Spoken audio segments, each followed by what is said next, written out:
Welcome to the sometimes random, occasionally everyone. Hey, say hi, doggies. Every once in a while, more times than not, Pastor's Vlog. I'm glad you're here today.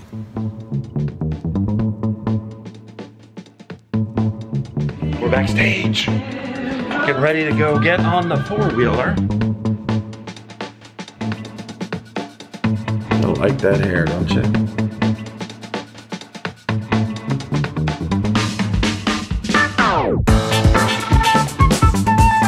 It's nice of you to tie your brother's shoe. This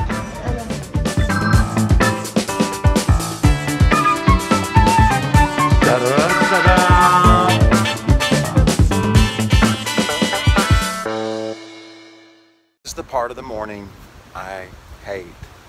Got to get to staff, but before we go to staff, the dogs have to go out. And they kind of go out at their own pace. Sometimes they quickly come down and do their business, and at other times they don't. They're going to be locked in the apartment for the whole day. So it's either pay now or pay later. And I'm telling you, paying later is much worse. Just means getting up a little early or rushing. Steph is driving today. Yes, I am. And guess where we're going? To the office. Yes, we're going into the office. Staff meeting. We're going to talk about, well, maybe you'll see, maybe not. Bailey's in the back. This is what online school looks like. But, and then next year she graduates. She just got her classes. Oh, what are you taking? I don't like to think about her graduating. What are you taking? What are you taking? What am I taking? Next semester. What's your best, funnest class? Journalism.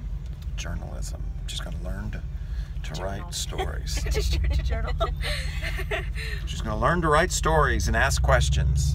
Be a famous newspaper writer. Of course, newspaper, that's not really what you want to do. Newspapers are dying. That's so sad. A famous blog writer or book writer.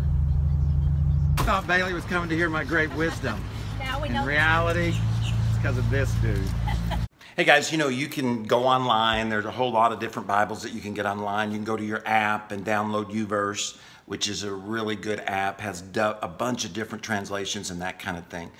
But sometimes I just want to hold a Bible. And over the years, I've gotten a whole lot of them. I've been in ministry now for about 30 years. And I found a website that I want to show you. It's evangelicalbible.com.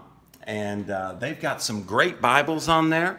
And they're expensive, but they're made in goatskin leather and real quality pages. That's how you can tell a good Bible. What's the cover made out of? Well, let me show you. Now, I have put them in order here on purpose. They go from a more dynamic equivalence, they call it, to a formal equivalent, which means dynamic equivalence is where they're translating the scripture verse or sentence by sentence. They're trying to get the thought. They read it in Greek or Hebrew, and they're like, what does that mean? What is the author trying to say? And it's done by committee. It's not one person or one denomination. And this is on, I kind of put them in order here, all right? If you think this is the most word by word, most formal equivalent translation, and this is the more thought for thought. This is made to read. It's easy to read. If it's English is your second language, this is a great one. You don't want to get doctrine from this. They do have paraphrases like the Message and that kind of thing. Let me quickly show you what makes these Bibles so much fun to put in your hands. Even though you have apps and you've got computer programs, these are awesome. They're all made from goat skin, I believe, which is the best leather you can get, as opposed to calf skin or imitation leather or bonded leather. This one is purple, and here's what makes a Bible nice. The leather, this is goat skin, as you can see right there. The other thing that makes a Bible nice is the yap. As you can see, the yap is the part that hangs over. I don't know why it's called that, but this is a semi-yap, all right? And then it has gilded edges. You can see that these are gold. And then it's the paper. The thicker the paper, the less bleed through you get as you're reading from the page behind it, all right? And then, of course, the ribbons. This one has very thick ribbons. that make it easy to mark. This text goes all the way across the page. As you can see, it's not in columns. The references are here on the side in the margins.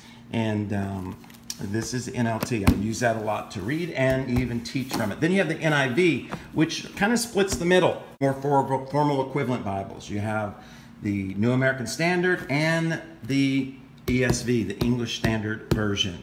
So these are more word for word. I like the New American Standard, but they're looking to see, you know, what does this word mean? They want to get as close to what the Greek said as possible. And so it's a great Bible to study with, a great Bible to get, you know, doctrine, study doctrine, and to, you know, what does the Bible say? This one's really nice because it's got red letters, or excuse me, red chapters in it. And it is made by Schuyler, you can tell by that. And then this one is the ESV, and it's made by Allen. They got this is a hardcover, but it's made in leather. And the neat thing about this one is there are no verses. This is the English Standard Version, but it does have chapters, you can see, and they're in red, which is a really cool deal if you read through it, like Psalm 5. And this is the Bible I use to read in the mornings. Read devotionally. I don't get caught up in kind of where I'm at. Just ask God to hang out with me in the mornings. Anyways, there are a few of my Bibles. All right, guys, there are some of my Bibles. I've got some other study Bibles that are based on specific studies, those kind of things. But if you've never read the Bible, I encourage you, pick up the New Living Translation or the NIV and just start reading. And you might be amazed at the impact that it has in your life. What can it hurt? Thanks so much for watching. Give me a thumbs up and subscribe if you haven't. Got some exciting things coming up. Going to do a little bit of traveling before long. And I'll catch you on the next vlog. Because the one you're watching, I know it's hard to believe, it goes by so fast, is over.